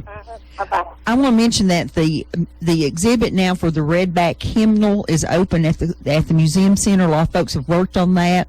Get by there and see that. Next week's show is going to be live wrestling. Don't forget Veterans Day on Wednesday, 11 o'clock in downtown. And let's get this call. Go ahead, caller, you're live. Hello, Ron. Hey, how are you? Pretty good. Hey, Pat. Is this Pat? Yeah. Okay. What's up, Pat? Pat. Let me say something, Debbie. Go ahead. This got me going there for a while. There's a Chestatouille Yes. and a Chestatouille. One of them is in Bradley County. One of them was in Polk County. Down on the well, I think it'd be McMinn, but would have become McMinn County. Okay. It's on the north bank. Yeah, it's kind of up there on the line. It's okay. You hear that? They agree. It's on the line. It's kind of, if you want it to be there, you say it's from there, I guess. I think you're right, because the one here in Bradley County would not have any way to be that far north. No. Or far, whatever direction that is. Okay, let me ask a question. Go ahead. Does anyone know? I was looking at a map of the Everons of Benton, and there's a Uchee Circle on the map. It's on the, or it's near the Dentville Road. Uchee Circle. Yeah. Near the Dentville. Well, I'm getting the microphone there. He just says yes, he knows where it's at. Yes, sir. I know where it's at. It's right across from McKinley Hatcher's farm, or Riverside. Do you know how it got its name? No, sir, I don't know that. I know Blanche McClary had it and owned it, and she built a subdivision there. That's as much as I know. So it's probably a new name then. Yeah, I would probably. say it is, yes, sir. Right. We don't. Now, tell me, Pat, compared to the Woodland Indians, when were the Uchees in this area? Before or after? I tell you, the Uchis were part of a religious social system called the Shawanoes. Okay. And there are 4 divisions of the Shawanoes. The Uchis were part of the Ispagogi, and the Shawnee was Tispagogi, and the Creek was the Muskogogi. Uh-huh. Okay, now the Uchis and the Creeks are so intertwined you can hardly separate them. It's okay. You're talking about Conosaga. Conosaga is a Yuchi name. Okay. Word. It meant eagle, bear. Okay. Bear is a reference to the leader was called Chi-Chi. Okay. He could be the head man, or he could be like a medicine man. And when DeSoto come to Conosaga, he had kidnapped a woman that was the ruler of down on the Savannah River. Old Nellie? Pardon? Was it Old Nellie? No. Okay. Let's see. Kudafachichi. Kudafachichi is another Yuchi word, and that was mostly creeks in there, but they were some Yuchi, and so DeSoto kidnapped this woman that was the leader of that town, came to Conosaga, then marched from Conosaga to over on the Tennessee River to Chiaha, which is another Yuchi name, but at that time is occupied by Creeks. And eventually they went down into Alabama looking for the Pathlar of Coosa, the great Pathlar of Coosa. Now, all that I've read about DeSoto is very sketchy, so I don't know if there's not very good records of his travel through here. Well, Pat, we're going to have to get off of here and round everything up. I always love to hear you talking about the Yuchi. Thank you, dear. Bye-bye. Woo, boys. We've got Mike Witt and Harry Reimer in here. We've been talking about Polk County all morning, and we got people stirred up. So, what do you want to summarize about all we said this morning? You got anything that we hadn't talked about you wanted to mention? It's been nice. This is the first time I've been here, and it's been nice to be here. I've enjoyed it. Polk County is a great place to live, as Mr. Larry said there a while ago, Frank. Me and him both been, he's about my age, so we've known each other most of our life. My dad and his uncle was good friends. Frank Sr. Is Polk County a county of a lot of divisions? I mean, it's the Conosaga, then the Old Fort, and then Springtown. It's all those. It's a lower end and upper end, which is or above the mountain, below the mountain. Below the mountain. The creek, the correct thing now is East Polk County and West Polk County, but I always call it above the mountain, below the mountain. Sometimes Democrats and sometimes Republicans. You know, they like to fuss and fight, but not in Polk County. Not in Polk County. And if you can vote twice, you're better off, you know. But that's right. Besides that, everything's pretty good. They have voted twice and sometimes. Every now and then, voted a few dead. The dead people voting was the one that got me. In 1978, 79, that happened, I believe. Ron, quite a bit of that. Ron and I will tell you, if you want to get you a good burger, it's almost bigger than you can pick up. Woo! Whoa, don't stop here. Ron's having trouble with the buttons this morning. Keep talking, Dad. If you want to get a good burger, go up to Lottie's. And it's on that little strip where Nancy John Anderson just wanted to sing this morning, didn't he? Everybody's laughing, I'm sure. That little strip that used to be the main highway, but when the new highway came around, the old 411, go there at Lottie's, and they'll make you a real hamburger. Well, Mike, thank you so much. We ran into Mike the other day up at Lottie's, and that's how he and Harry ended up here this morning. We are booked now until January 2nd. What did you think about when Mike called you and said, hey, we're going to go do a radio show? He lies, you know. Did he tell you he's bringing you to buy breakfast? No, he didn't tell me that. Well, Mike, It's good meeting you, and glad thank you were you here. so much. And this is the kind of thing that our listeners love. They love to hear the names of places and the names of people that they might remember. And a lot of folks really enjoyed this morning's show. I can tell you that.